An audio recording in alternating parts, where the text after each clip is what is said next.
Hey guys, welcome to the channel. My name is Zuri, and here is where I do a video blog of my health and wellness journey on Mounjaro. So if you're here for the first time, thank you for stopping by. If you're returning, thank you so much for the love. I certainly appreciate you guys. Let's get into it. So a little bit of a backstory. I started my weight loss journey at 198 pounds in 2024. And throughout the year of 2024, I lost 20-ish pounds, just doing the keto diet, no shot, just kind of hard grinding it out myself, trying to get it out there. Took me an entire year off and on in order to do that. It's really difficult for me to lose weight because I have thyroid disease and I have type 2 diabetes. So a lot of times, whatever I'm doing, I'm just going around in circles. So I was excited to find out that I was a candidate for Mounjaro. So I started it in January, and since that time, I've lost, give or take a pound or two, 25 to 27 pounds. So this video is going to just be recapping my 4th month on the shots and just kind of talk about some of the things that I encountered. Now, I started this video blog as just a note to myself to really see how I'm feeling and document my challenges and my success through the course of my weight loss journey. And I found that there are a few people like you who are interested in my story. So thank you for being here. If you are on the same journey as me, or you have some tips you'd like to share, or you just want to talk, drop something in the comment. I read all the comments. I love to start a community. I like to know where you are, what's your starting weight, what's your success, if you have some tips you want to share, I'd love to see them. So thanks for being here. All right, let's dive in. All right, so for last month, it was a real difficult month for me because of two things. So I lost a total of 4 pounds.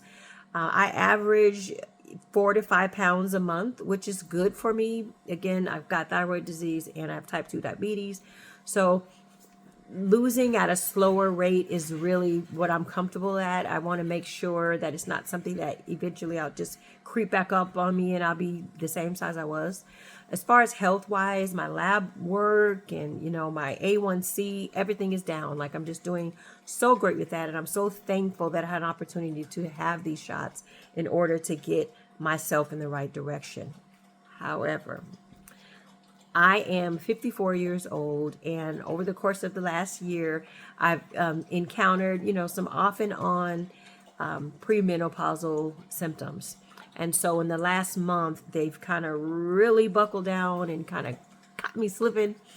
And I've started experiencing full-fledged, the hot flashes, something terrible. So it could just be in the daytime. I could be doing nothing and I just break out in full sweat and just feel like I want to die. But where it comes and fits into my weight loss journey is at night. Oh, Lord, have mercy. So every single night I wake up at 3, at 4, and at 5 o'clock at night. And it's not just waking up. I'm up, I'm wide awake, but I wake up hot and flushed, just super miserable. So really those 3 hours I'm not really getting sleep. So I'm not getting the full impact of sleep that I should be getting because of that terrible symptom. Like I tried, so many different things. It's getting better. Oh, like right now, I'm hot flash right now. So it's getting better. It's not as bad as it was. I'm not going to take hormones. I'm not interested in that because I am taking this shot and I don't really want to add any layers on top of it. And, I don't want any of the additional side effects that will come with hormone. So something that I have been doing I consider it success because I'm able to kind of work through it a little bit. It's not as much, but I've been doing seed cycling. So I don't know if you're familiar with that, but it does help with menopausal symptoms. So if you are, going through premenopause or in menopause and you would like some more information on that, I think I should do a video about that. Let me know. Drop it in the comments. I'd be happy to share that. So it's something I've been trying and it's gotten a little better. It works absolutely positively in the daytime. So I'm not breaking into a full-fledged, I'm so embarrassed type of hot flashy sweat. And my flashes have really slimmed down. So where when it first started coming on earlier in the month, it would be happening like, 7 to 10 times a day. And it would be all out. Oh, I want to take off everything I got because I'm about to die. Now with the seed cycling, it comes on and it goes away, and it's happening a lot shorter. I think what's about 5 o'clock right now. That might be the first one that I've had all day, but at night they're coming. It's helped, but it's still there. So because I am waking up so many times and then not returning to a full sleep, it's impacting my weight loss. So what happens at night when you sleep, your body rejuvenates, it refreshes itself. And if you're not getting enough sleep, it impacts your hormones and it impacts your metabolism. So it means that when you are, normally your metabolism will help you burn fat. But if you're not sleeping and really adjusting yourself, then it has a negative impact. So you may not even lose weight during the times that you would. So that's something that I'm kind of going through, unfortunately. And I'm dealing with it. Like I said, it's getting better with the seed cycling. And hopefully it'll be a thing of the past. And then the very next thing that I encountered last month was in speaking with my doctor, he recommended that I increase my dose. I was on 7.5.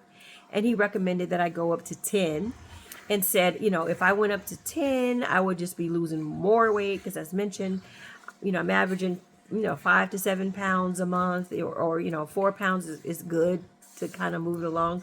But he's saying it could be better if I increase my dose, because the higher the dose, the more weight you lose. So I thought, great, let me run and go get 10. Then I'm going to lose 10 pounds a week. No, ma'am. Unfortunately, increasing the dose has really just dropped my sugar, and in some cases, it's making me hypoglycemic. So, no. So I'm now going to have to go back to 7.5 because I just can't even do it. So some symptoms of that is for no reason, I could just be sitting here and then feel like I'm gonna faint, or I get ready to walk somewhere and I get dizzy.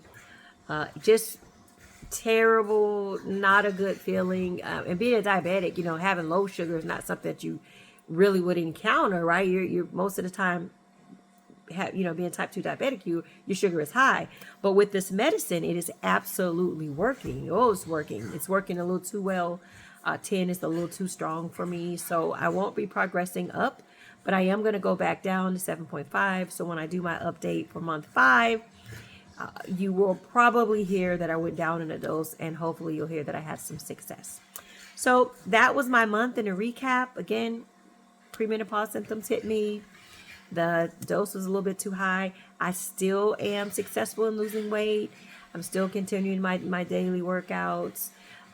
He also recommended that I kind of pull back on the keto or the low carb diet.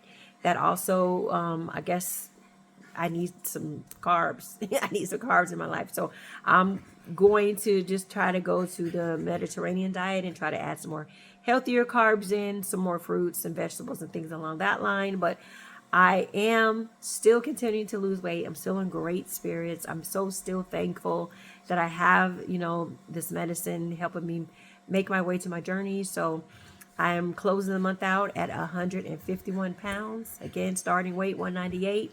You go, girl. That's going to be it for this video. Thank you for stopping by. Hope to see you in the next one. Again, if you found any value or interest in anything that I said, please subscribe for the next update. My next video is going to be a list of all of the things I found in my research that will cause a stall. So I think that'll be very helpful to you. Like the video, subscribe to the channel. Hopefully we'll see you on the next one.